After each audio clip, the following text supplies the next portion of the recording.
want to hang out with you. Like really hang out with you. Like really, really, really drop everything and hang out with you. I don't know if you need to jump in a car. I don't know if you need to jump on an airplane, but are you up for like coming and meeting up with me and Mel Robbins in New York City right now? Could you put your life on hold for an hour? You can take the fastest possible plane or the fastest possible train or the fastest possible car, zip yourself down, and let's hang out in Bryant Park in Midtown Manhattan. Right? Between 5th Avenue and 6th Avenue, just above 40th Street. We're a few blocks south of Central Park here. We're in this tiny rectangular park. And I want to hang out with you there. You know why? It's a beautiful sunny day, right? Not a cloud in the sky. It's the low 20s if you're a Celsius person. It's the low 70s if you're a Fahrenheit person. And we're in this like tiny little sliver of a park, this little oasis in the middle of the busy Manhattan roads and sidewalks. On the very right side of the park, we have a 3-books kind of centerpiece that would be the main branch of the New York Public Library, one of those gigantic New York buildings complete with huge lion statues in front of it, probably 30 stairs leading up to the front of it. So this is the main branch of the New York Public Library, right? And behind that, there is a little restaurant with an open terrace, some like green umbrellas popped open, people getting like some seltzers and some appetizers on the table. In the park itself, you have a giant main lawn, just a big, long, grassy patch. There is a movie screen at one side because they're going to be showing some free movies tonight. I think Mrs. Doubtfire is playing tonight. The Phantom of the Opera was playing last night. People are already coming in, showing their vaccine passports and setting up little blankets and the little picnic baskets and enjoying the sun. And circling the lawn are a whole bunch of little dirt and concrete pathways. There is a merry-go-round. There are people selling drinks and snacks. There are huge old-growth trees creating a speckly canopy above us. There are little 1-foot-tall shrubs at our feet, kind of like ivy. You know those leaves that kind of feel kind of plasticky? There's little tiny birds, little yellowthroats and warblers and kinglets kind of hopping in and out of the trees and of the patchy little lawn there. And on those dirt paths and on the little kind of square concrete paths, there is us. We are sitting at one of the many metal circle tables and sort of metal high-backed chairs that I guess the city or the nonprofit taking care of the park has set out for anybody to use. So I'm going to grab a chair on the left. Mel Robbins is going to grab a chair on the right, and we've set up a chair in the middle for you to join us. Jump on that plane, jump on that train, jump in that car, and let's visually meet in Midtown Manhattan on a sunny afternoon on the pub day, that would be the publication day, of Mel Robbins' brand new book, The High Five Habit. Why is this such an exciting day? Why is Mel interrupting her giant, packed, busy schedule full of like national TV shows and radio shows and all these online social media things she's doing to sit and hang out with us? Why? Well, because this is Mel's first book in 5 years. It is a follow-up to her giant 2 million copy bestseller, The 5-Second Rule. Mel, if you don't know, is the former CNN analyst. She is a lawyer. I think that's the right word. She's not illegal. She is a lawyer. She is a lawyer, CNN legal analyst. But now she's like a phenomenon. How do I describe phenomenon? I mean, this woman has an online community in the millions. Okay, if you follow her at Mel Robbins on Instagram or Twitter or Facebook or any of these things, you find her daily content. She's always motivating and inspiring people and getting people to kind of take power in their lives and take agency in their lives. And you know what else she's doing? She's got 1 billion people watching her on YouTube. I mean, the scale and the impact she is having on people is incredible. And now she's got this like brand new idea, which is, what if you woke up in the morning and you walk to the mirror and instead of like staring at yourself in your underwear, thinking that you look horrible and that you're late for this and you haven't walked the dog and you're almost gonna, you're not sure if you can make it to your meeting and you have a headache and your mouth is dry and blah, blah, blah, blah, blah. What if you gave yourself a high five instead? No, I don't mean a metaphysical or metaphorical high five. I mean an actual high five. I mean, what if you slapped the mirror with your hand and you cheered yourself on and you told yourself, I got you? Like, what kind of day would you have? I know the idea of that sounds beyond kind of trivial and trite and like eye-rolly. I mean, I felt that way myself when I caught this thing. I'm like, what? High five yourself in the mirror? That sounds ridiculous. But turns out it's backed by a ton of interesting research and science. And Mel Robbins is smart enough and a simple enough explainer to be able to put that into a simple tool we can all use. Right? That's her power. That's her magic. That's her ability. She takes big, giant, complicated science-backed research and she puts it in the most simple advice possible. So, are you ready to sit down and chat about external validation, about dopamine, about celebratory energy, about sex and pornography education, about career shifts, defining success, courage, and of course the high five habit? If so, then come on in to chapter 88 of our 333 long chapter quest for the 1,000 most formative books in the world, and let's have a seat on those metal chairs under the sun speckly shadowy trees in the middle of a beautiful sunny day in Midtown Manhattan with all the bells and the whistles and the sirens and the sounds behind us, and let's have a straight talk gab fest with Miss Mel Robbins. Let's go.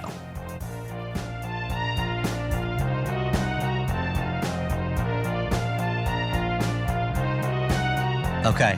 So what are all those notes right there? Well, I take, so before I interview anybody, I read their books, the three books. If they're these books, I can kind of get through them and I can make my notes and I can write my themes and I write the background on the books. So I bring all that with me. Was I supposed to read the books before we came? No, you don't have to read the books. You don't have to, I just need to know about your relationship with the book. But you don't have to read the book. And then I also bring a little note. This is kind of a little cheat sheet for me. Yeah, what is that? Every single person ever on the show, I write down the number and their thing. So that in the middle of the show. Oh, that's right, because if I'm like, back on chapter 32, when we talked to, like I'm doing this as it's like my periodic table of every guest I've ever had. That is amazing. Yeah. Okay. And so you'll be added to the bottom of this list forever and out for the next 12 years. Okay. I love your systems. You have skills that I do not have, and so it is always fascinating to be around you because there are so many things that you do so well that I do not. Well, and vice versa. I mean, let's be honest. You're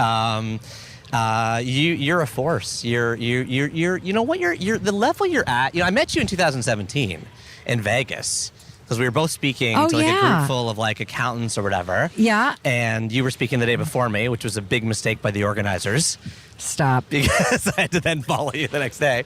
And then we met at the pool and you were with your friend and I think your daughter. And I had pina coladas. Yeah, pina coladas. And from then till now, it's just amazing to watch. This is the first book since then. Yes. Right? And so we've been in touch. I mean, we've spoken at the same events a number of times. We've become friends. You've hung out in Toronto. And so it's just thrilling to be sitting with you on your pub day today in New York City. Yeah. Outside in Bryant Park. Yep. Between our two hotels. Yep. And soaking in the atmosphere. So this is the day. You've given birth 3 times to human children, beings, yeah, and twice to books. Yeah. So how does it feel? This is the birthday of the high five habit.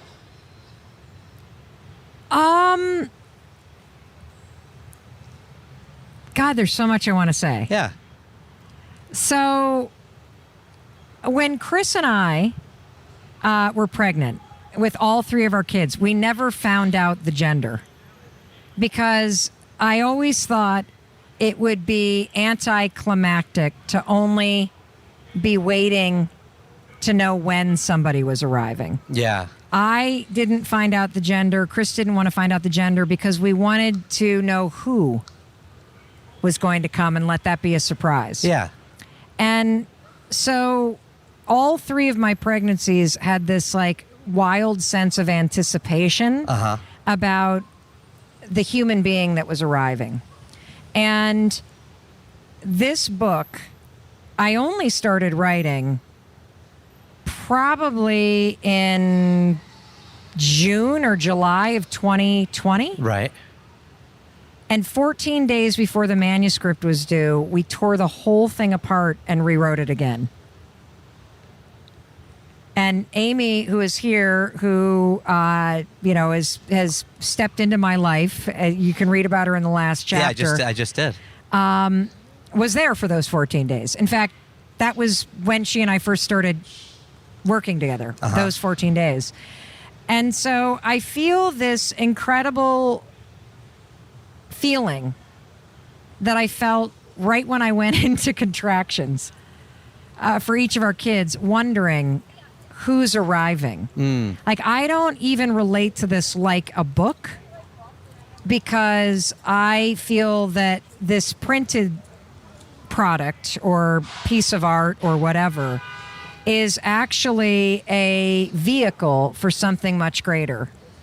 And that anybody that gets their hands on it or listens to a podcast like this my intention is to have something crack open and let a little light back in. And so I think it's like, I don't even know what's about to be born or who's about. Yeah. Or what this idea is about to be. Do you, when you say that, I love that energy. Do you then put your emotions onto what happens to the book, or how do you detach your own view of yourself from what the book does? So there's a difference between the impact that I want it to make and the fact that I am a competitive motherfucker that wants to win. Right. So, especially... So as we speak right now, your book is number 2 overall in the world. On Amazon. That's the only metric we have at this point, because it just came out today. But, that's... So you're ahead of, 200 every book million that's some dumb books. Political book, that came out there's a Trump last book week. That's number there's one. a Trump book that's number 1. Not for long. I'm fucking coming for you. I want to win. There's a little bit of fuck off in the winning, because the 5-second rule was never ever recognized. Yeah. It sold 2 million copies. Yeah. It was self-published.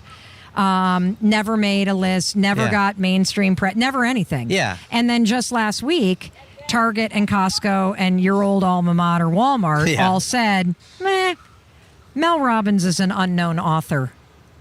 I saw your email. We're not going to carry the book again. Right? And so that was a little bit of a, seriously? And so there is a part of me, like everybody else, that really longs to have that external validation. Would I like to be number 1 on Amazon? You better fucking believe it. Would I like to be number 1 at Barnes & Noble and Waterstones and all the indie books? Would I like to? Absolutely, I would. Anybody who tells you they don't want that is fucking lying. And if you're not, if the Trump book stays there, then how do you process that? I process it by saying it wasn't supposed to be number 1. Okay, so you win either way. Yes, because you win if you win, and you tell yourself it was for a reason if you don't win. Correct, because it always is for a reason. And what I learned with the 5-second rule is that had I had a successful book, it never would have caught on in an organic way, which was what the power of that whole book was. Right. And the way that the 5-second rule became a phenomenon redefined my business and had me create a relationship with Audible in particular that is, to this day, still unprecedented. Absolutely. Book was out of stock. Everyone channels towards audio. Audio takes off. You get 6-figure checks. You fall off your chair. I did listen to you and Rich, by the way. And it's a great story, isn't it? Yeah, of course. It's wonderful. And so now you've got this depth of relationship with Audible. You've got all these audiobooks. This comes out in physical copy today. It's doing well off the bat, out of the gate. You've got a massive platform. You've got a lot of people kind of clamoring for this. The habit itself that underpins the book is, I did it today. I high-fived myself in the mirror. And what happened?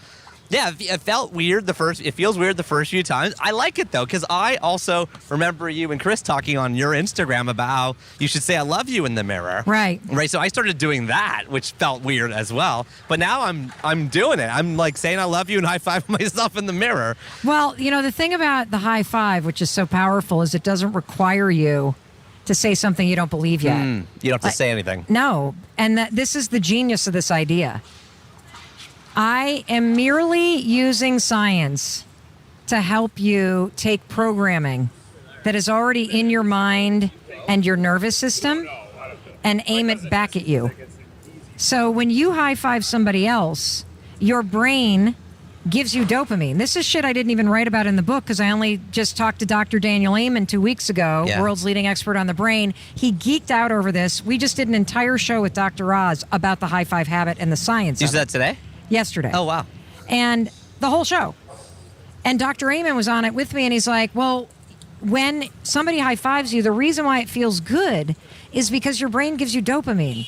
And your brain doesn't know the difference between somebody else high fiving you and you high fiving yourself. So even on your crappiest days, you high five yourself, you don't say a freaking word, your brain drips dopamine. Yeah. That's not all. This is new science too. The reason why you leave the bathroom kind of feeling a little bit like, oh, okay. But we've all labeled it corny. Yeah. Like, well, this is cheesy. I got a pep in my But step. cheesy works, though. Yeah, cheesy works. Uh-huh.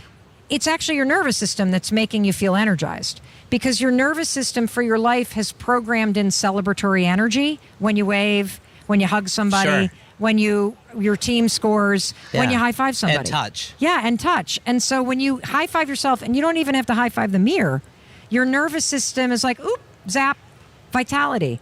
And so what you're doing with this high five habit strikes across so many levels. It's actually a switch inside of you that flips on energy in your nervous system, that flips on a dopamine drip, that flips off the critic in your head and flips on a kinder, more supportive relationship with yourself. You know what? The world is so negative, Mel. Yeah. It is. The news is so negative. I think social media, with some exceptions like your feed, but for the most part, it feeds us controversy, it feeds us Yep. negativity, feeds us unrealistic beauty standards Yeah. and all that stuff. So the work that you're doing through this book, it's such a healthy, antidote to a I lot think of the it's an stuff. act of defiance to all that stuff. Yeah. Raising yeah. your hand, as weird as it feels and as resistant as you're going to be to it, it is an act of defiance to all the negativity and bullshit that you've either survived or are dealing with. You still are standing. You still believe in yourself. You are still going to have your own back and cheer yourself forward, no matter what's going on out there. Yeah, and when you read a book like this, sometimes people might say, oh, it's light, it's L-I-T-E kind of thing, it's simple.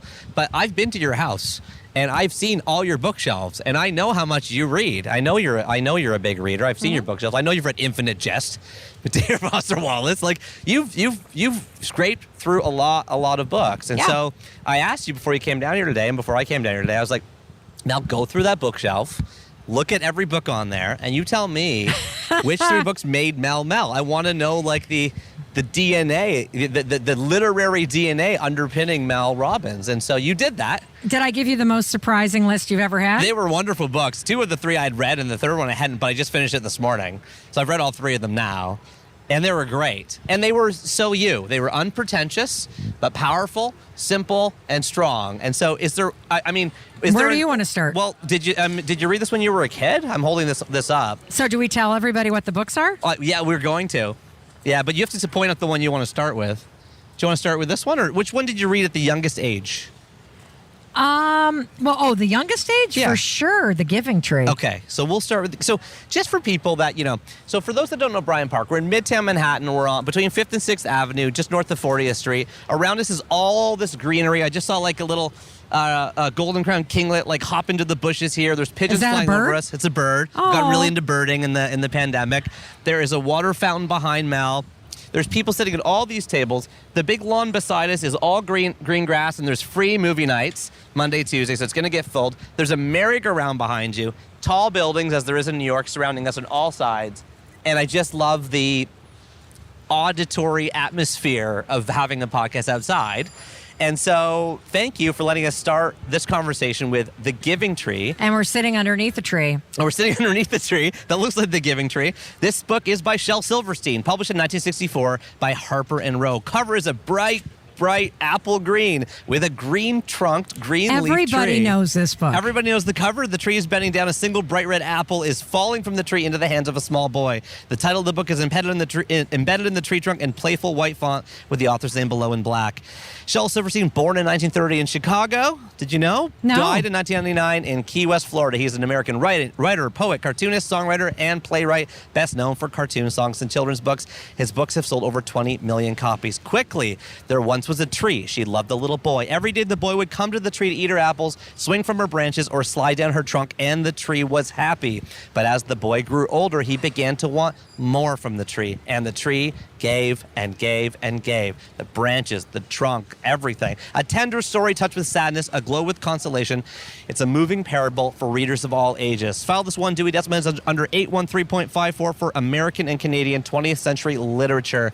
Mel, tell us about your relationship with The Giving Tree by Shel Silverstein. Shel Silverstein was a mainstay in my house growing up. We had all of his books of poetry. The Giving Tree was my favorite of all of his books.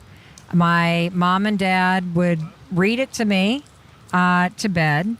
And as an adult, it is still one of my favorite books. And it makes me very sad when I read this book, because you have a tree that gives and gives and gives and gives and gives to a boy that the tree clearly loves. And then the boy grows up and goes away, and the tree's very sad and lonely, because this little boy that the tree loves leaves, and clearly all the tree wants is to be with the boy. And the boy keeps coming back. As he gets older, he needs branches to build a house, and he needs a boat to travel away. Right, he cuts down the trunk. Yeah, at the end, it's just a stump. Yeah, at the end, the tree is a stump. And at the very end, the boy comes back and sits on the stump, and the boy is happy and the tree is happy. And I think there's just so many things. I said one of the reasons why I love this book is I always felt like the tree, because I was somebody that thought that you got to just give and give and give and give and give. And the tree was very bad at expressing boundaries and very bad at saying no, and very bad at asking for what it needed. And I feel like I've been that way for a long time in my life. And, that is one of the reasons why actually the new book has been so powerful for me, is because I think it's only when I started to look myself in the mirror and give myself the support and the encouragement and the kindness that I really wanted from other people that I really started to understand the real power of sourcing that for yourself. And, I say that I'm the tree. I'm not really the tree anymore. But the other big message in this book is that I think the joy in most relationships is really just in being together. Mm. And we think that the secret to a great relationship is to give. Mm-hmm. Do whatever the other person asks. Yes. And the real magic in your life is just being with people. Huh. The real magic in your life is just being with people. Yeah.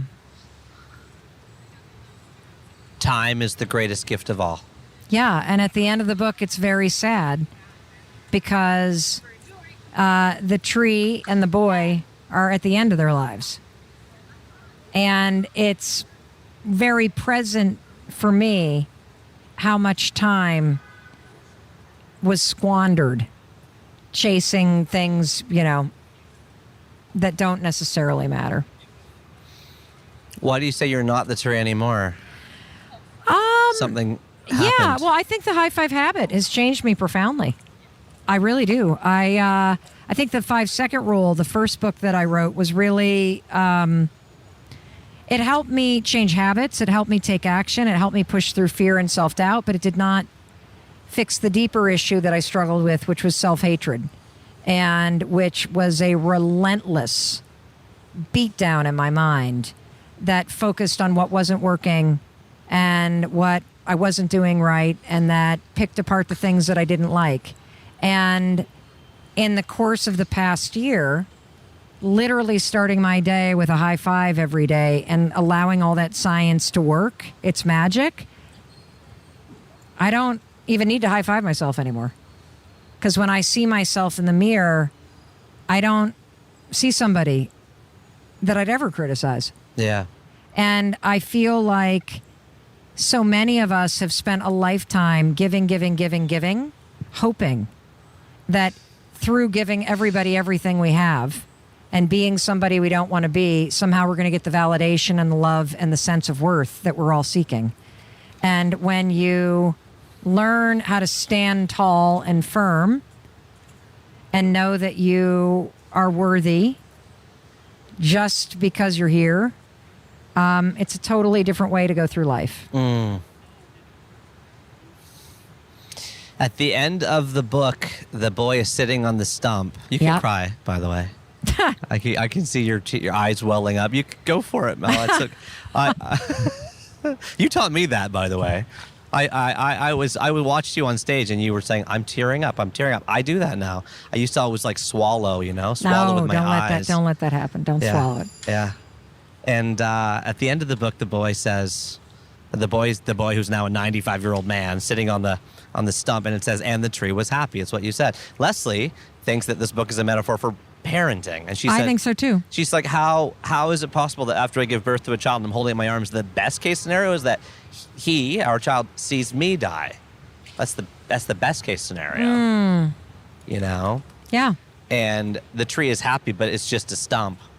Yeah. So can you talk to me about the metaphor of parenting there? I heard you say to Jonathan Fields, our mutual friend on Good Life Project, that, your best case scenario for your kids is when they pursue their own path and when they follow their own lives and they don't go to the school that you want them to go to and they don't do the job that you want them to be. And I get all that, and that's wonderful.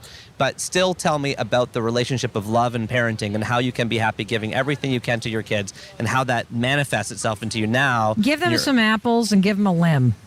Do not let them take the trunk. It's like, what's that Warren Buffett? Give them enough money so they can do anything, but not enough that they can do nothing. Yeah, that's exactly right. Have you heard that before? Yeah, it's exactly right. I feel like my thing is that I hope they just plant themselves somewhere near me.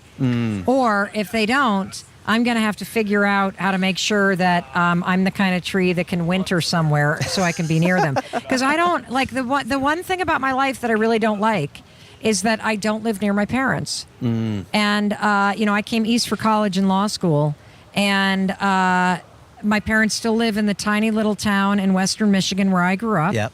And they have no interest in coming where we are. Of course, yeah. And I don't want to go where they are. Uh-huh. And now I have children who have launched into their lives. And I have one in California and one in New York. And I have a greater sense of empathy for that tree when the boy goes away.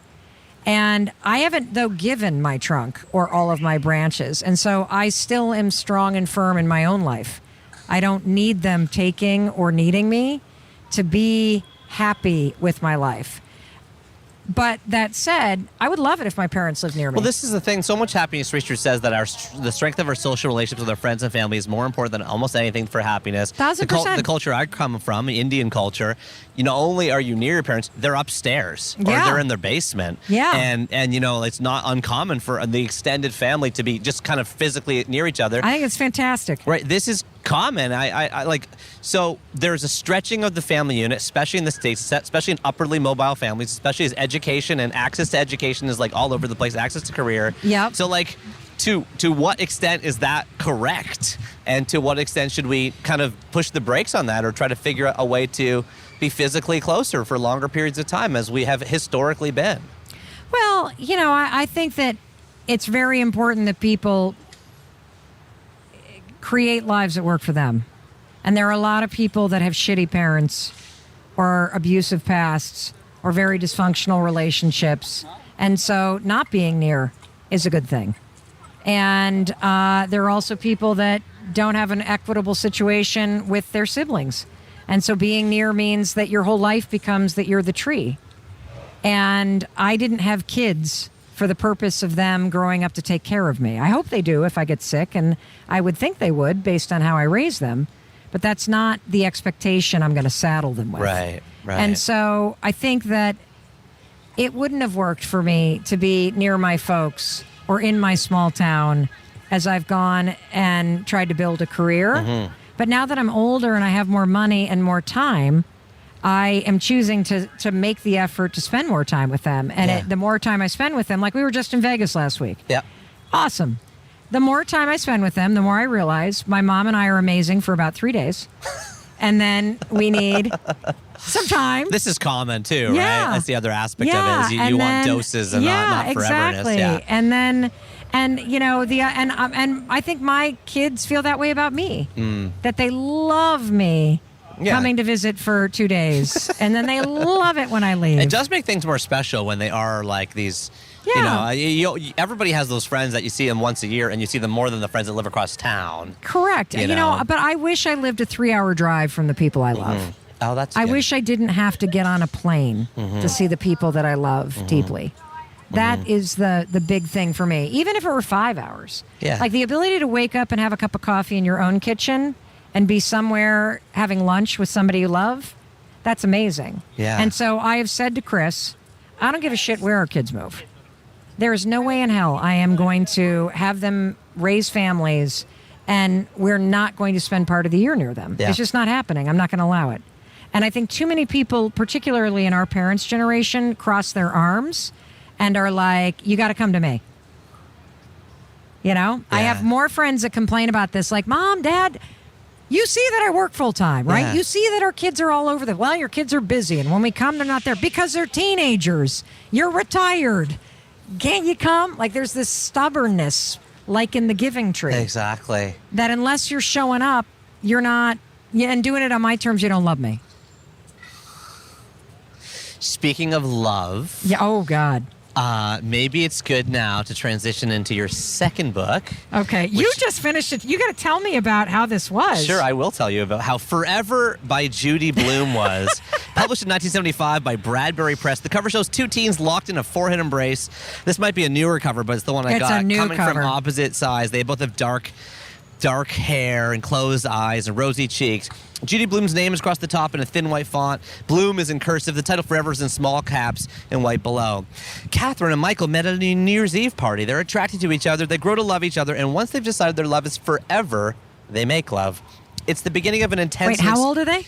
They're in senior year of high school. Oh, really? It's the beginning of an intense... Don't forget the book's 1975. Yes. No, this It's almost was 50 years ago. controversial as hell. Yeah, it's got major sex scenes in it. It's the beginning of an intense and exclusive relationship with the future all planned until Catherine's parents insist she and Michael put their love to the test with a summer apart. Judy Blume, born 1938 in New Jersey, alive and well today, 83, living in Key West, running the Books and Books bookstore where we interviewed her back in chapter 6 of the show. Mel, tell us about your relationship with Forever by Judy Blume. So this was my introduction to sex. This book was banned by my school. And I'll High tell school? you, the middle school. Middle school? The fastest way to make somebody want to read a book is to ban it. And that's what we should have done with the high five habit, Yeah, actually. exactly. Maybe that's what I need to do. Get it banned and we'll crack number 1 and move past that Trump book. No, seriously, they banned it because it talked about sex. Yeah. So naturally, somebody got a copy. And I remember it was middle school because in my middle school, they had, in the girls' bathroom, they had a circular sink Yeah. that was made out of cement. One of those flip stands? Exactly, and it Sprinkle? sprayed Yeah. sprinkles everywhere. The most inefficient. Yeah, no water pressure. No water pressure, like this limp water drip would piss out around the whole thing. And so we would we hid I can it in picture the pink girls' soap. bathroom. Oh, you had the book? Yes, Oh, hid the nice. book in the girls' Contraband. bathroom, and I would go in there and find somebody else reading it, and then we'd tell each other which pages to look at, and that's why I remember this book. And how old were you? Middle school, that's like 12, Middle 13? school, I think so. I don't know. I And don't you know. told me before we sat down that this was your introduction to the fact that everybody's got an internal monologue. Yeah, everybody's hiding something. Everybody, is kind of putting something out there, but thinking something else. What do you mean? Well, I just mean that, everybody is literally walking around in their public life and they are acting a certain way for acceptance and they are probably thinking a totally different thing. And I think what was the most fascinating about this book is that, nobody was talking back then about pleasure, about responsibility in sex. And the truth is, this is a book that's actually teaching kids the right thing. Of course. It's a good way to learn about sex through books. Yes, through being in love. Yeah. Through tenderness. Through two innocent kids figuring it out together. And so I think the thing that was shocking is obviously we heard about the book because it was banned, taboo, sex. The only other thing that, the only other introduction to sex was probably right around the same time because my best friend Molly's dad had a Playboy collection. And we discovered it. Right. And would go and flip through his Playboy magazines, of course. Of course, yeah, ditto. Yep. And so, I don't know. Well, there's a lot of sex scenes in the book. You know, they touch each other. They bring each other to orgasm. Yep. They name his penis. I don't remember Ralph. what it's called. Ralph. They call his penis Ralph. Yeah, that's right. That's right. And there's also scenes in the book that today would be quote unquote problematic. Like there's scenes where it's like she's like, you know, I didn't, you know, he pulled his hands up my sweater and you know I said no, you know, no, Michael, and you know there's scenes like that which, you know, in 1975 I don't remember any of that. No, I was flipping to the page where they named his penis. But the thing I was gonna go to is you got 3 kids, 2 girls and a boy. Yep. 2 in their 20s, 1 in their teens, right? So now tell, and you're a very, very active and incredible mom. I know this because you post and share elements of your motherhood online. Yep. And I've talked to you many times about your kids, especially your son, because I got boys. Uh-oh. That's okay. The mall's not open for movie night, but we're not going to watch a movie. We're going to hang out here. So tell me how you teach sex ed, because I know you're not giving them Forever by Judy Blume, and I'm worried about my sons learning about sex through the ridiculousness of how crazy online pornography is. Yeah. So the first thing I need to say is that I'm an open book, and I will absolutely answer your question. But I think it's important for everybody to understand that I'm a super open book. But the one thing that I do not share are any details about my kids' personal lives that they do not want me to share. Yes. Because do you want me to wait? No, we're good. Oh, okay. Because I feel like even if you share things discreetly, what ends up happening is something gets back to somebody and then it creates this whole thing. You don't want the tail to wag the dog. You don't want your incredible But let me tell you, I'll tell you what I believe. Okay. I believe... And frame it this way. How should Neil teach his kids about sex? You can frame it that everybody way. should teach your kids about sex. Okay. You should teach your kids about sex and intimacy and commitment and self-respect and pleasure. That's what you should... How? When?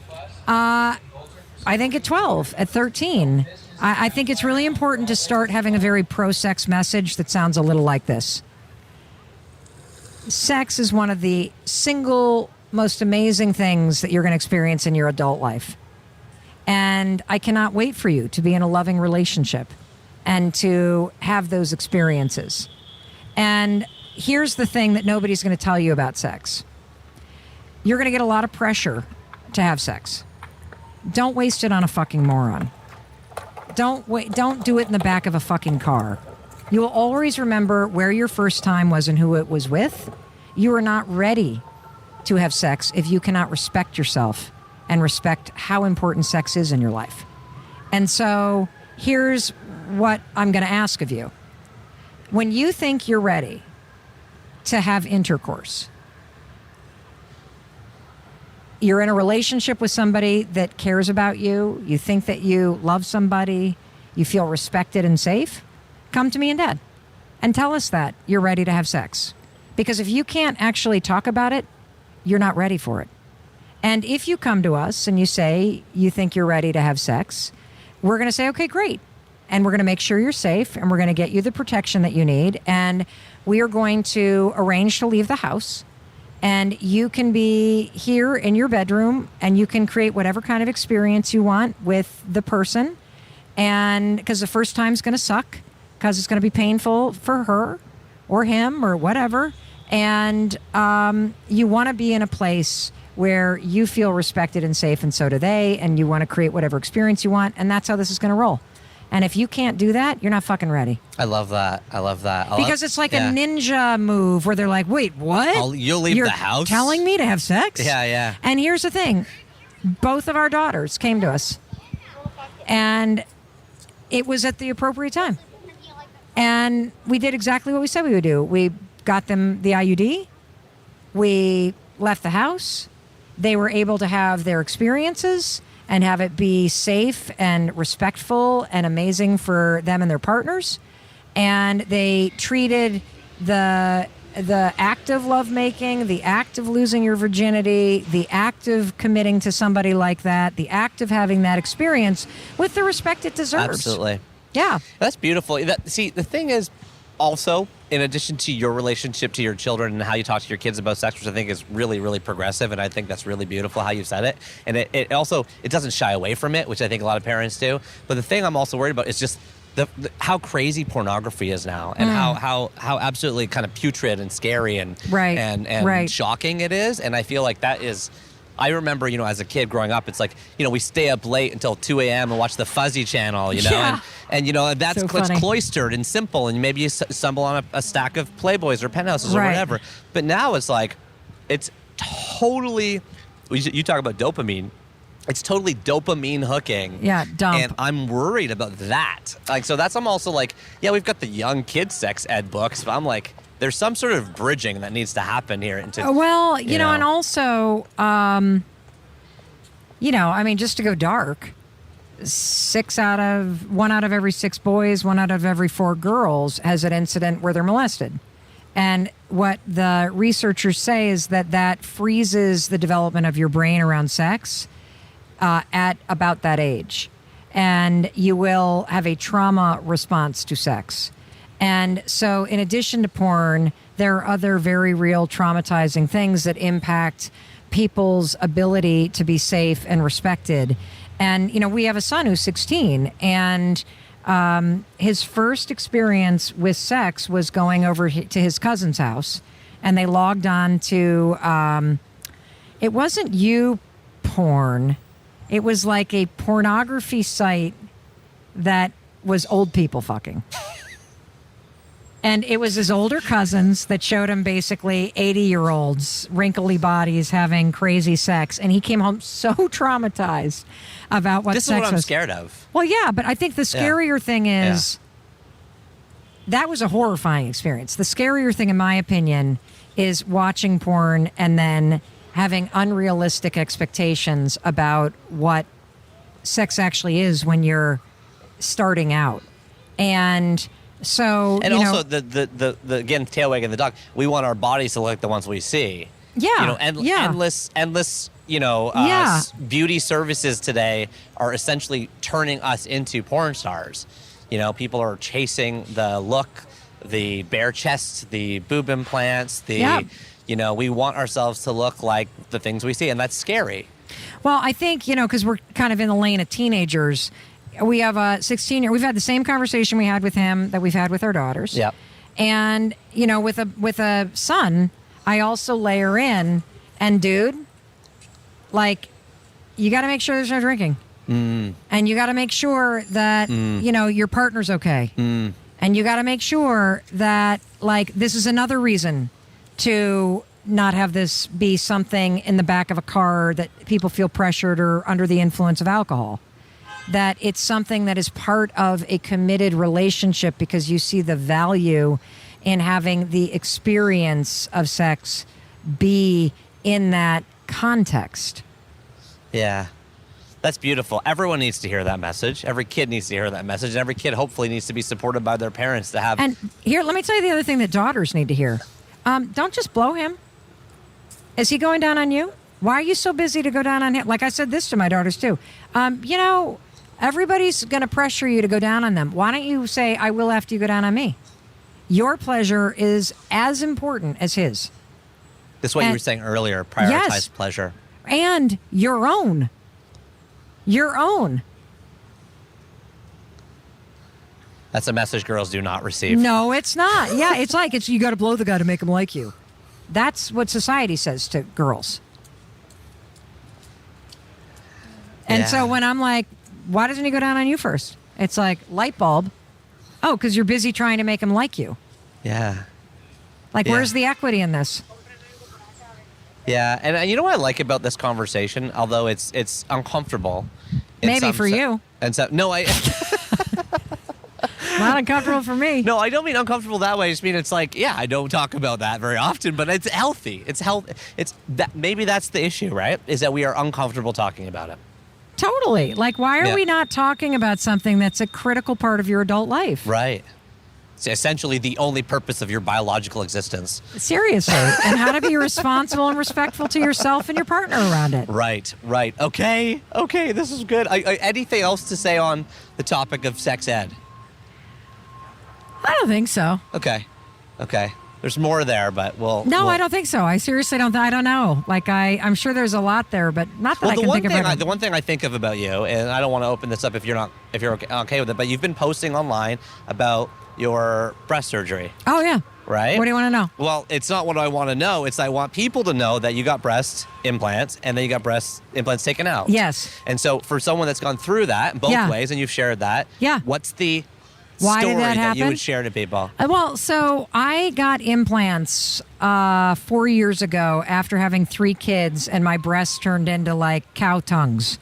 And it was fine, except for it really started to bug me when I was being intimate with my husband of 25 years because they would start flapping like somebody is clapping, and it just did not make me feel sexy. And so I went in to see a doctor about a lift, and the motherfucker lied to me and said that I did not have enough tissue for a lift, and if I wanted to achieve what I wanted, I would need implants. And what I've come to learn is that this is a very common story, and getting implants is more expensive, and they make more money. And the device does all of the work in creating a shape, and it takes artistry and skill, and it makes you less money if you actually work with what you have and you create just a lift.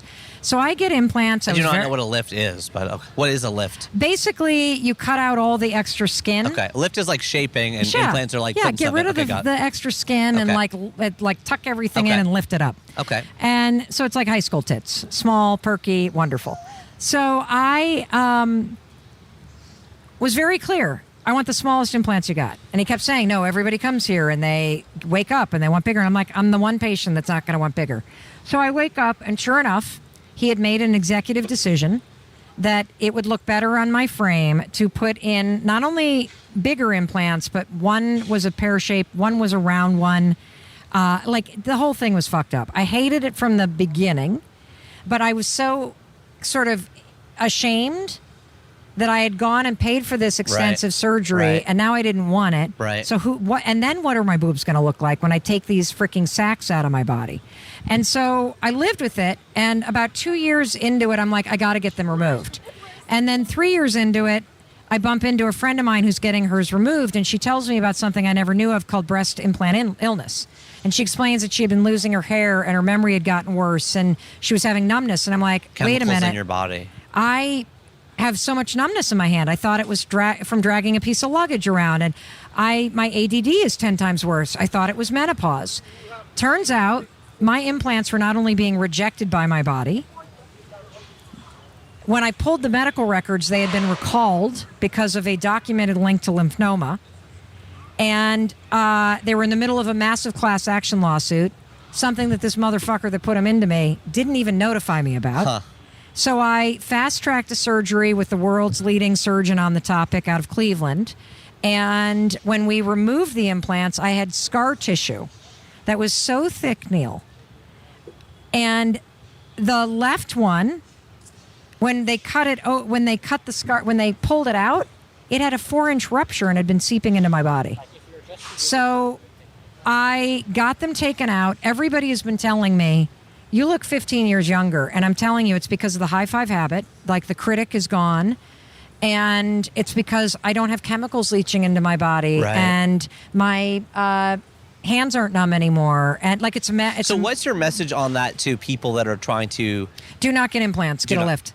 And what about the general idea of beauty standards these days? Well, changing your body to fit.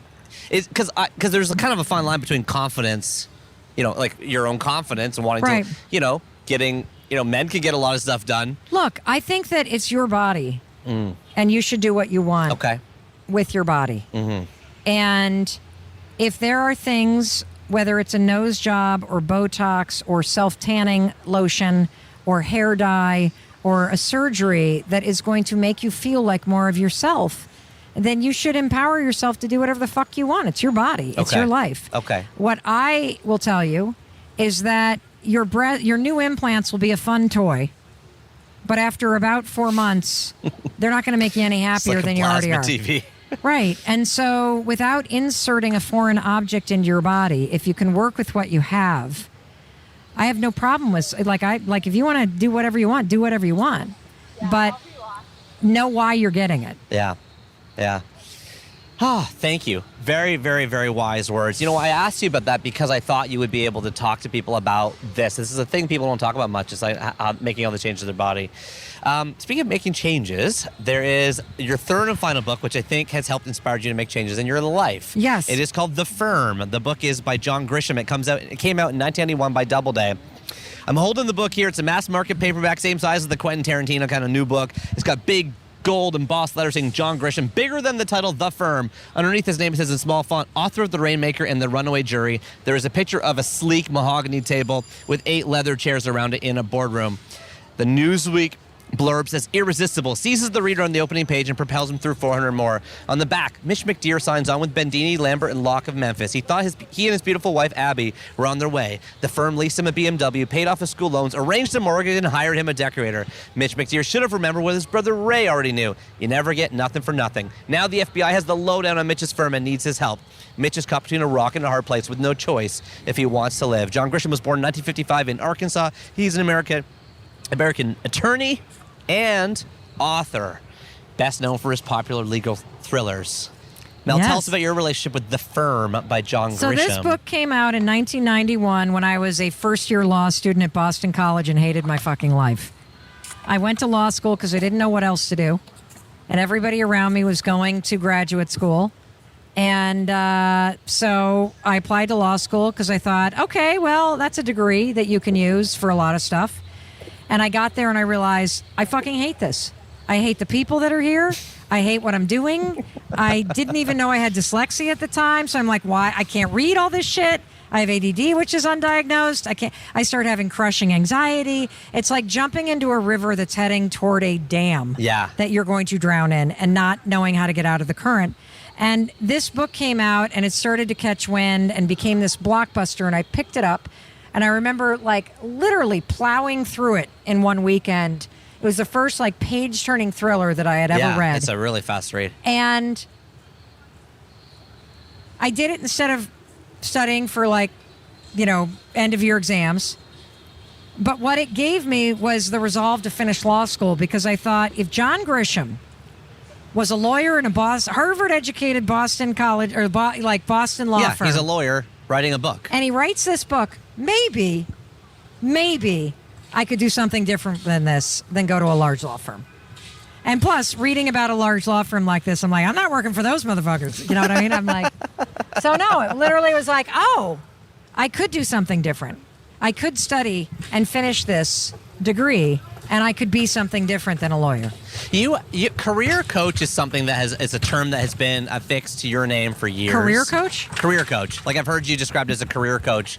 Huh. In the first TED Talk you did. Remember it was about the woman who's had so many different careers? Oh, yeah. I don't remember it, but okay, yeah. No, but I'm not saying you're a career coach. I'm saying you are That's someone our who's... friend Jonathan.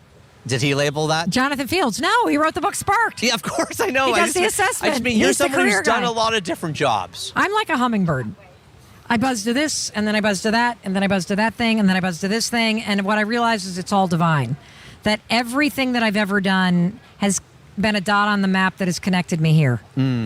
I would not be able to do what I do if I had not had all those failures, if I had not worked as a public defender, if I had not done Saturday morning radio, if I had not been at CNN, if I had not had a failed book launch, if I had not tried all these things. Like you, I am so intellectually curious. I am profoundly bored very easily. And I am always leaning toward the next thing that seems like an opportunity for growth. And what I finally have understood about myself is I used to, the old Mel, beat the fuck out of herself. So every job change became, what is wrong with you? Why can't you be like these idiots that stay in the same job? Last somewhere. Yeah, why can't I? Why does my resume look like this? What? I now see, oh, you're an entrepreneur. Oh, You're curious. Oh, you're like, you love to grow. Oh, you love being a student. Oh, once you figure something out, you want to figure something else out. Oh, Mel, amazing. That's your genius. Like, you love leaning towards something that's pulling you. But is it easier to say that now that you have had remarkable success? Well, not that I've had remarkable success. I have perspective that only comes from experience. Yeah, but what do you say to people that are bouncing around or flying around, flitting around like hummingbirds and haven't hit it yet? What I'm saying is they haven't found either the thing that they like so much that they want to stay somewhere, or a form of success, however they define it, whether that's financial or whether that's career success, in a way that makes them feel what you're saying. Everything happens for a reason, and everything led me to this way. So how do you flit forever? How do you gain the courage to leave something that feels like it's paying the bills and paying off the mortgage, but isn't what you love? Well, you don't leave it. You pay the bills and you pay your mortgage and you stop going to parties on the weekend and you stop watching Netflix and you fucking do some work to figure out what you really should be doing with your life. And if you don't know, I recommend our friend's Sparketypes assessment. Yeah, Jonathan's Sparketypes. And here's the thing. I say that because all the research shows people that quit too fast put too much pressure on their dreams, and that makes what you're working on fail. Right. It's the people that don't quit their jobs, that try to figure it out on the side, that 10 times that end up being way more successful. And also, it usually is the people that fail at something, it's the second thing that works, it's usually more successful. So one of the things that I would say is don't quit. Right. Stay there and suffer. And work on something else. And then it'll get to a point where the pain is too much. And you'll finally get off your ass, and then you'll quit because you will have built a runway to something else. So this is so true. Jonathan Fields, our guest in chapter 24 of the podcast, has a new book called Sparked. And it's a wonderful way to understand what is the work that lights you up. Yeah. And you can do more than one thing at a time, because a week is 168 hours in it. The average job takes 56. You sleep for 56. You got a third bucket. What do you spend that third bucket on so that you can do it? Look, I did all the stuff I'm doing for 8 years while at Walmart. Yeah. The blog, the writing, the speeches, all on the side. And that is what made me able to take that leap. Totally. And here's the thing. Maybe it's not a leap. Like, I think it's the second thing. I think that you're chasing a feeling. And this brings me back to the book, The High Five Habit. I can tell you whether or not you're in the right relationship or the right job. Do you want to high five it? If you don't want to high five your job, you're not in the right job. How do you define, do you want to high five it? You define it for me. A high five is so ubiquitous, I don't need to define it. What would a high five job feel like for you? Do you love your job? Yeah, what does a high five leader feel like to you?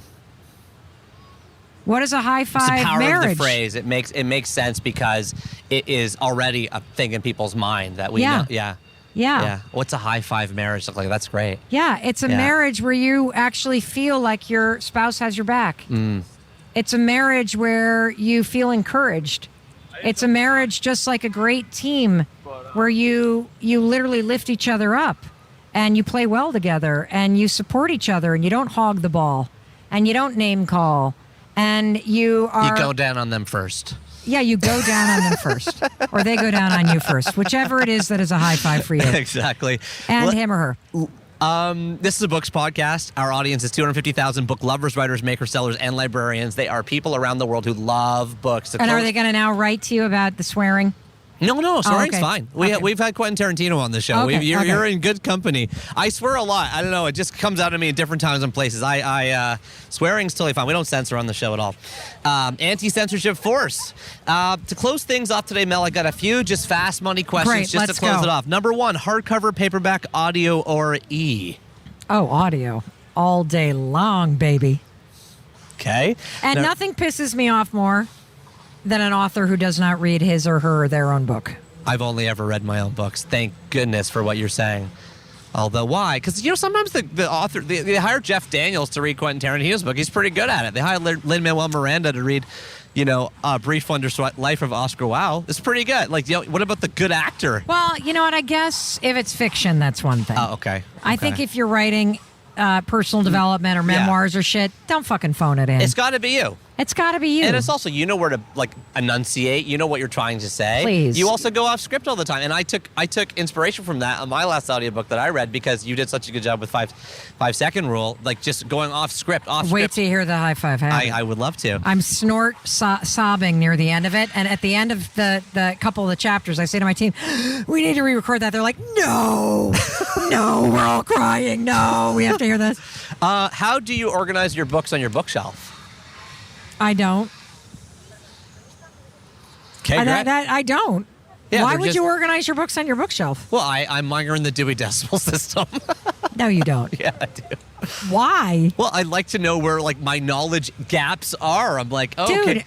If I read a book, why do I need it again?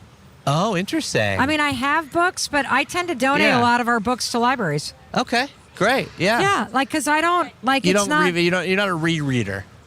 Not really. Yeah. And I tried the sort of rainbow display. Oh yeah. And then all that. Then my husband sticks a book on the top of it and ruins the feng shui. That's not a hi-fi marriage move.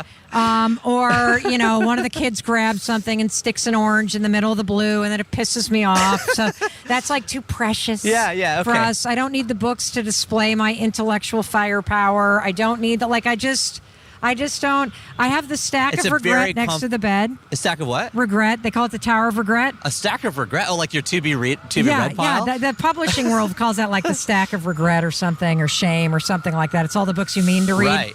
Yeah, that you can't quite get to. That's funny because that's my next question, which do you have a white whale book or a book you have been chasing the longest? Something you've been... No. Any book that hits my nightstand, I tend not to read because I fall asleep very quickly. Okay. And the light on my side of the bed relationship with books. has not worked in a year, and I can't figure out how to put the fucking light bulb in. So, and Chris goes to sleep before me, so because I have a high-fi marriage and I care about him, don't want to turn the big light on to read. So I have not really been reading at night for a year, and that's typically when I read. All right. You could also, we do the That's headlamp. why audiobooks. No, audiobooks are wonderful. And it counts. It's not cheating. Pardon? It counts. There's like a big thing where people are like, you didn't really read the book. No. We don't say that. No. Do you have a favorite bookstore, living or dead? Yeah. The Northshire Bookstore, an independent bookstore in Manchester, Vermont. Nice. Wonderful. And it's the very end of the conversation, Mel. You are somebody that has a lot of hard-fought wisdom in you. It just oozes out of you. It booms out of you. Everything you say, it just like you have a deeply resonant voice with people. At the age and stage of your career, at the end of this conversation, do you have a final piece of hard-fought wisdom for everybody out there listening who's trying to live a high-five life? Yeah. Never leave a bathroom without high-fiving the human being you see in the mirror. Send yourself back into the game of life, knowing that you have your own back. Thank you so much for coming on 3 Books. Mic drop, bitches.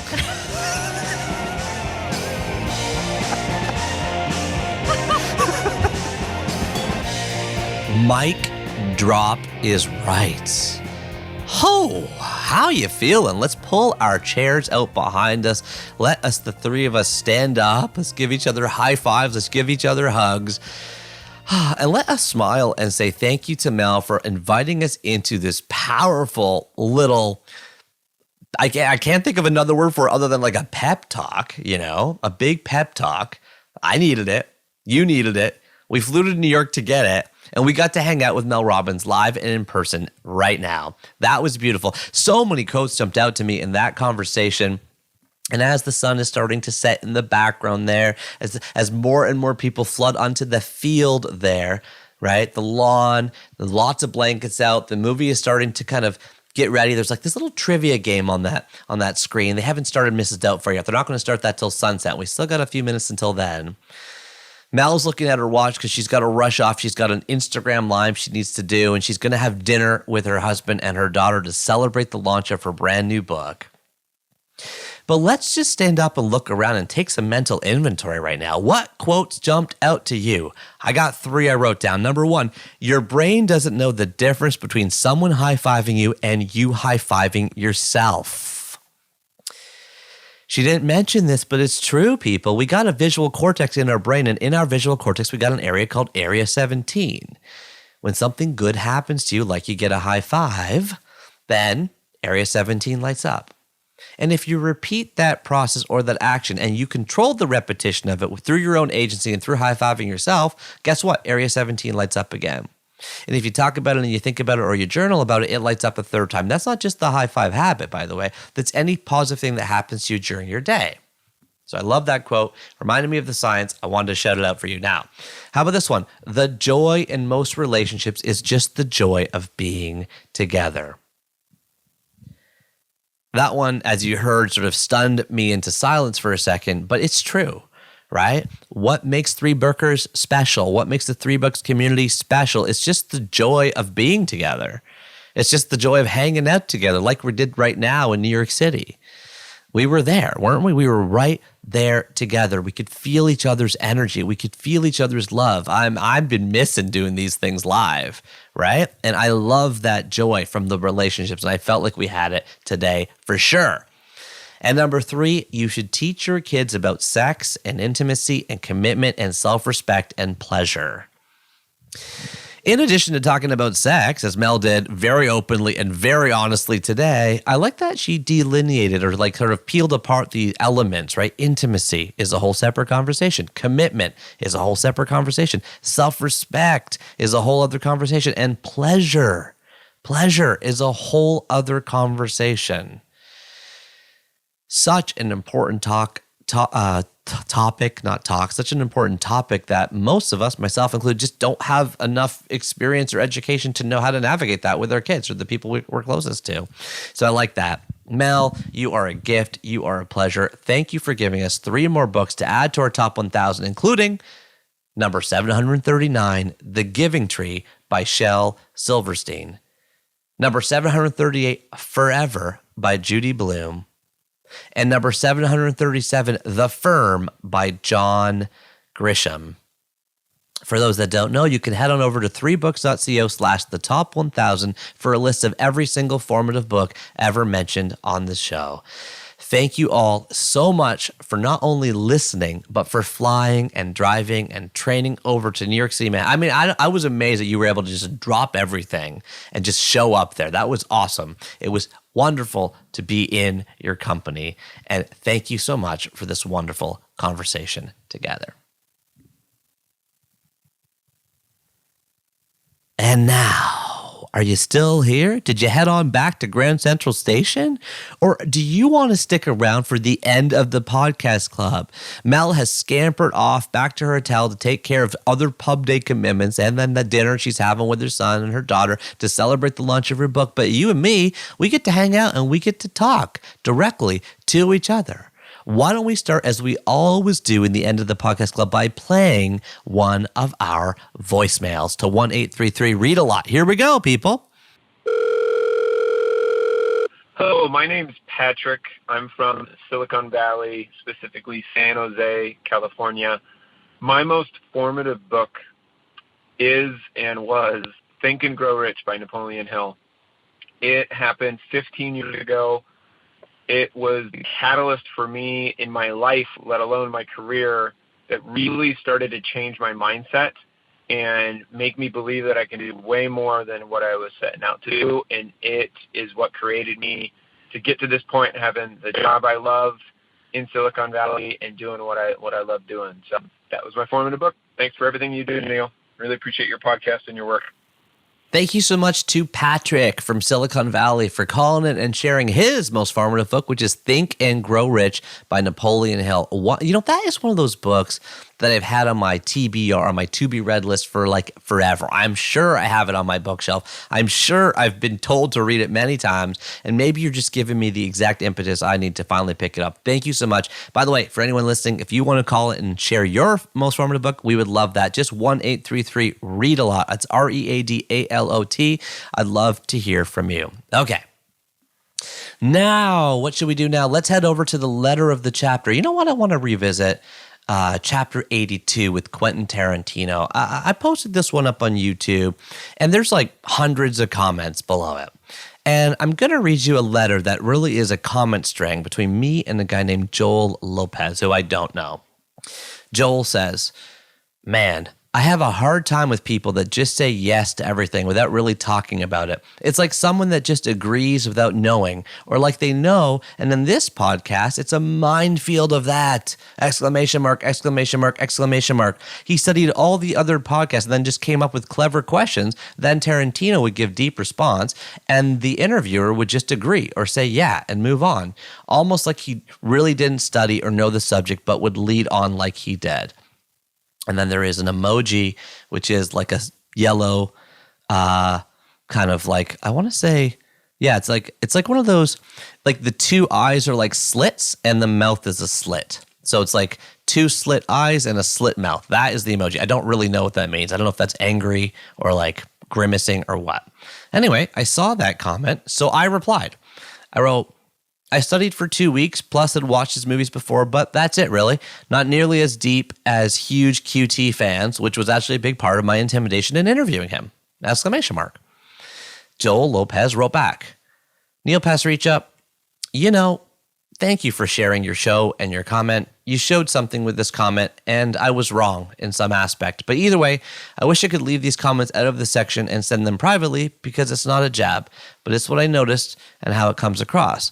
But these help me to sharpen my skills, like Quentin. You take what works and study what didn't and why.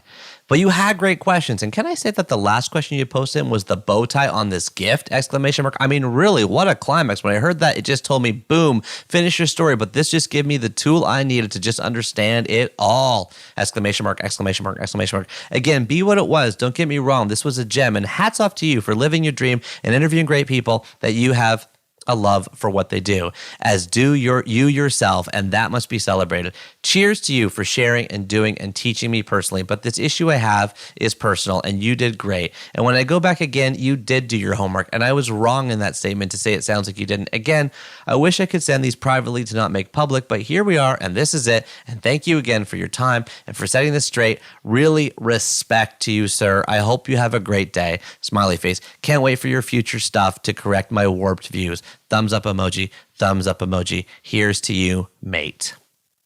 And then I replied, "Respect to you too, Joel. Appreciate the response and feedback and thoughts. Really helps me understand. So much is lost in communicating through comments or any written words, really. But sometimes you can hear the heart on both sides, and it's beautiful. Like this. Thank you, my friend."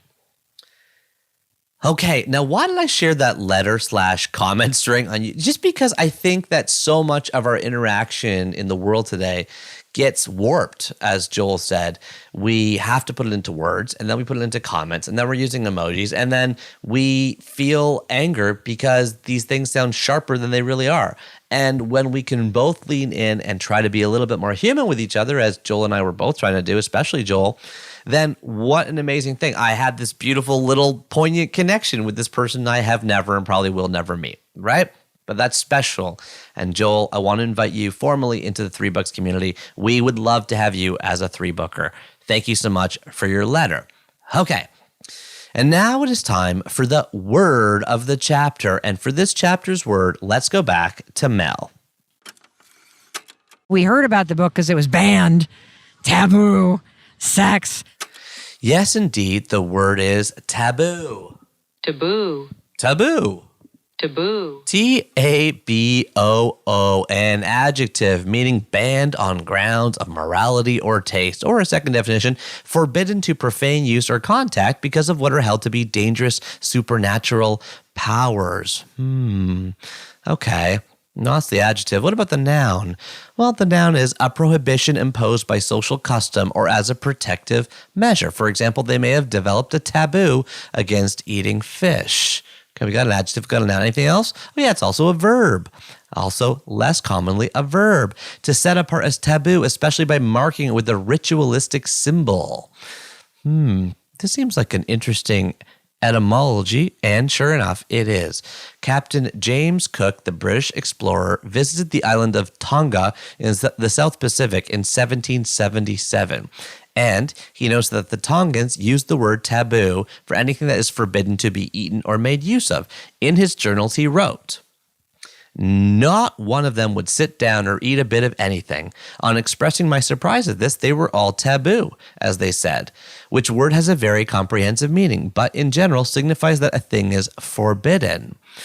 Some archaeologists say that that is because that the word itself was originally tabu from two words meaning ta, which means to mark, and bu, to mean especially, so to especially mark or to make note of. Others think that's not true and that's just folklore. So, it's 300 years ago and it's archaeologists fighting about it, so we probably don't know for sure. But interesting that it came from Captain Cook in the 1700s when he landed on the island of Tonga in French Polynesia, and that's the word they used to describe something forbidden to be eaten or made use of. Okay, taboo. I got to hear that word one more time. It just sounded so cool. Can we say it one more time? Taboo. Yeah, taboo. I don't know. I like that one, dictionary lady. Okay, well, there was nothing taboo about this conversation. I got to say, I was thinking about whether I should put a warning at the beginning. Mel used a lot of straight talk. Am I right? She swears a lot. She cusses like a sailor.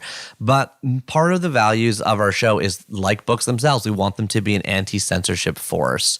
Whether you liked Mel Robbins or didn't like Mel Robbins, whether you agreed with Mel Robbins or didn't agree with Mel Robbins, I am sure that you found her interesting to listen to. I'm sure you found her views poignant, interesting, maybe motivating. That is what she's paid to do, people. And I hope you felt like it was worth the trip down to New York. I absolutely did. I left that conversation. I was buzzing in my body, in my brain. I packed up my bag and I went to the airport and I flew back home. And now I'm on my basement couch in Toronto saying to all of you, remember that until next time, you are what you eat and you are what you read. Keep turning that page and I'll talk to you soon. Take care, everybody.